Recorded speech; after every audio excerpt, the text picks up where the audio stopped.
নমস্কার, এনটিভি ফুডে আপনাদের সকলকে স্বাগত। আজ আমি বানাচ্ছি চিকেন কবিরাজি কাটলেট।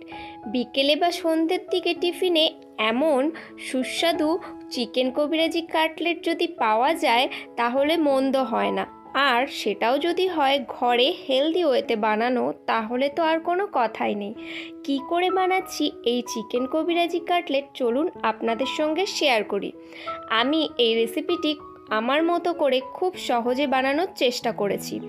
প্রথমে নিয়ে নিয়েছি চিকেন কিমা, যার মধ্যে আমি দিয়ে দিচ্ছি আদা, পেঁয়াজ, রসুন এবং কাঁচা লঙ্কা বাটা। সঙ্গে দিয়ে দিচ্ছি কিছুটা কুচনো পেঁয়াজ ও কুচনো ধনেপাতা।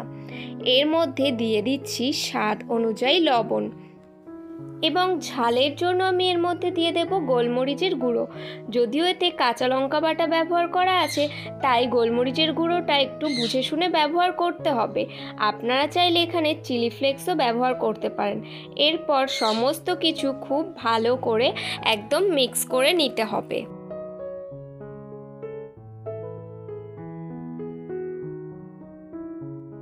এবারে এটা আমি সাইড করে রেখে দিচ্ছি কিছুক্ষণ। অন্য একটা বোল নিয়ে নিয়েছি এবং তাতে আমি নিয়ে নেব দুটো ডিম।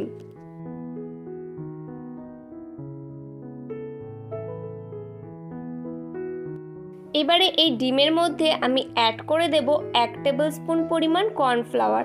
তারপর ভালো করে এটাকে গুলে নিতে হবে। এটা ভালো করে গুলে নিয়ে আমি এটা সাইড করে রেখে দেব।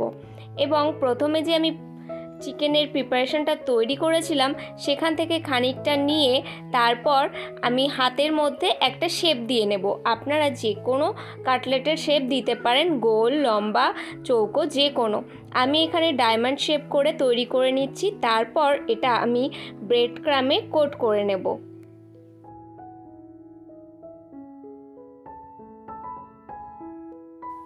ভালো করে চেপে চেপে এপাশ ওপাশ আমি দুদিকে ভালো করে ব্রেড ক্রামটা লাগিয়ে নিচ্ছি।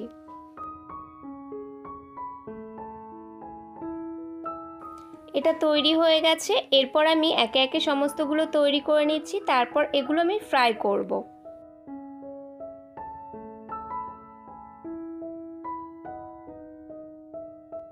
ফ্রাই করার জন্য আমি এখানে নিয়ে নিয়েছি অয়েল, যেটা আমি খুব ভালো করে গরম করে নিয়েছি এবং তারপর ফ্লেমটা একদম লো করে দিয়েছি।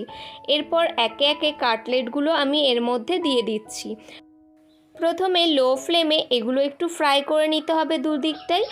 যখন একটু হার্ড হয়ে আসবে, সেটা আপনারা এই কাটলেটগুলো ফ্রাই করার সময় বুঝতে পারবেন, তখন আপনারা তারপর ফ্লেমটা হাই করে ভালো করে এটা ফ্রাই করে নেবেন যতক্ষণ না একদম ব্রাউন কালার চলে আসছে।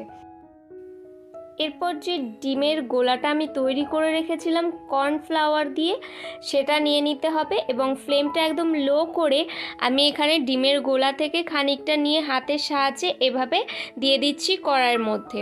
তারপর আমি এখানে যে কাটলেট তৈরি করে রেখেছিলাম সেটা এর ওপরে আমি বসিয়ে দিচ্ছি এবং এটাকে আমি এই ডিমের গোলার সঙ্গে একটু কোট করে নিচ্ছি। এবারে বাইরের এই ডিমের অংশটা যতক্ষণ না একদম গোল্ডেন ব্রাউন এবং ক্রিস্প হয়ে আসছে ততক্ষণ ফ্রাই করে নিতে হবে। এরপর যখন এই রকম পজিশনে আসবে তখন এটা আমি তুলে নিচ্ছি। রেডি হয়ে গেছে আমাদের এই চিকেন কবিরাজি কাটলেট।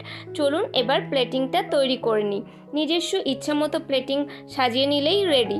আমি এখানে স্যালাড এবং কাসুন্দির সাহায্যে এই চিকেন কবিরাজি কাটলেট পরিবেশন করেছি। আমি একটু কেটে দেখাচ্ছি। বাইরেটা যতটা ক্রিস্প এবং ভেতরটা চিকেনটা একদমই সফট আছে। আজকের এই রেসিপি আপনাদের কেমন লাগলো অবশ্যই আমাকে কমেন্ট করে জানাবেন, আর ভালো লাগলে লাইক করবেন। রমজানের সময় আপনারা বাড়িতে এভাবে এই চিকেন কবিরাজি কাটলেট সহজেই বানিয়ে নিতে পারেন। আজ তবে এই পর্যন্তই। দেখা হবে নতুন কোনো রেসিপি নিয়ে অন্য কোনো নতুন ভিডিওতে। ততদিন সবাই সুস্থ থাকবেন, নিজের খেয়াল রাখবেন আর রেগুলার নিত্য নতুন রান্না করে নতুন নতুন স্বাদের মজা নেবেন।